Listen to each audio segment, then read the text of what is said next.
No niin, oikein maukasta iltaa, hyvät kansalaiset. Tässä on nyt historian siipien havinaa. Käsillä on historiallinen hetki.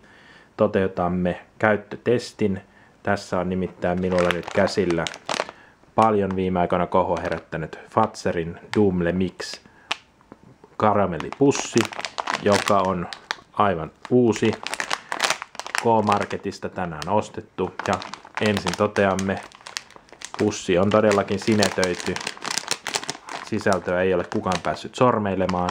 Näistähän on ollut suuri kohu, että näissä ei välttämättä ole 1:3 sekoitettu näitä eri makuja, minkälaisen kuvan tästä kannesta tai pussin päällyosasta saa, joten ei muuta kuin avataan ja testataan.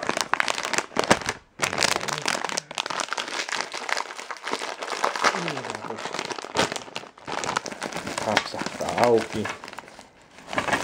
Noin. Joo. Siinä on. Ei tässä nyt hirveän paljon rahalle saa vastinetta. Vastinetta on vain muutamia koko pussissa näitä karamelleja, mutta jaottelemme ne osiin. Tosta originaalit. Nämä mustat tai nämä ruskeat on näköjään näitä darkkeja. Pannaan ne tuohon keskelle.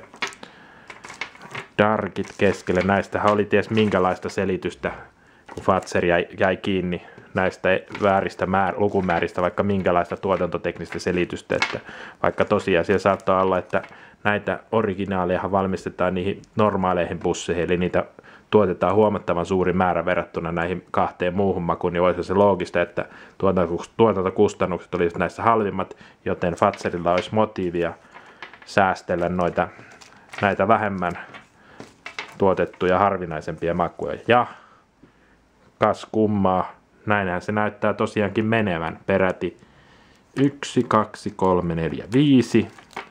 5 Dumle Liquoricea. Oho, darkkia onkin yllättäen eniten. 1, 2, 3, 4, 5, 6, 7, 8, 9, 10, 11, 12, 13. 13 darkkia ja originaali jää lukumäärään 1, 2, 3, 4, 5, 6, 7, 8, 9. Eli tässä pussissa sekoitussuhde on 9, 13, 5. Eli darkin ystävät ovat tyytyväisiä, mutta edelleen tämä kaikkein kallein, ilmeisesti kaikkein kallein Dumle Licorice. Tässä on jälleen käyttäjää kusetettu. Ei saatana mitä toimintaa, vaan 5 kappaletta näitä.